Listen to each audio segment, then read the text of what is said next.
Two Nashville pilots took to the friendly skies to unite families this weekend. They brought back a group of Haitian orphans who have been adopted by American families. News Channel 5's Nicole Ferguson tells us more about what happened. Well, it was really just one of those last-minute decisions to take off, and one of the pilots just looked up a group in Florida that needed help flying supplies and doctors to Haiti, but they ended up coming back with 5 very young children who had homes waiting here in the U.S. Phillip North is always up for a spontaneous flight. But he called me on Friday night. He said, "Are you up for taking a trip to Port-au-Prince?" But never did he imagine taking off with his friend to change the lives of 5 special children. I mean, it's just an exhilaration like you can't describe. North, a Nashville attorney and Rivergate businessman Don Bruce, left Gallatin early Saturday morning in Bruce's Cessna Citation. The 2 pilots ready to team up with Florida-based Agape Flights to deliver doctors and supplies to Haiti. The orphans were always a question mark.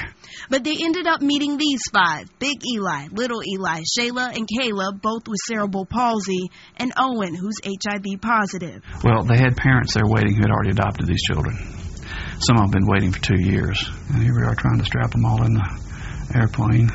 The group flew out of Cape Haitian, about 100 miles north of Port-au-Prince. The children were terrified of the noisy ride with foreign-speaking strangers. So we felt terrible that we were inflicting that kind of trauma on them, but at the same time we felt this exhilaration of what a better life they're going to have.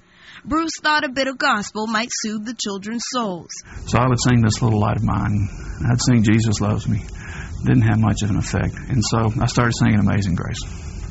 And when I started singing Amazing Grace, they just, one by one, they stopped crying.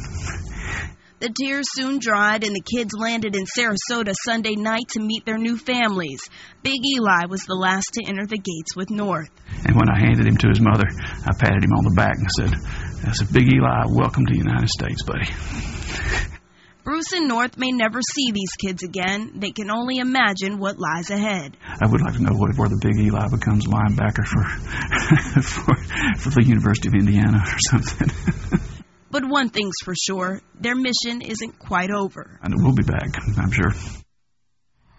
Now, part of the reason for wanting to go back was 2 infants who didn't make the flight. Their parents were also waiting at the airport. They'd come all the way from Maine to greet the children, but Vicki, there just wasn't enough room or even baby seats to get them on the flights. Well, they're such good Samaritans to do that. Yes, Thanks, they Nicole. want to go back.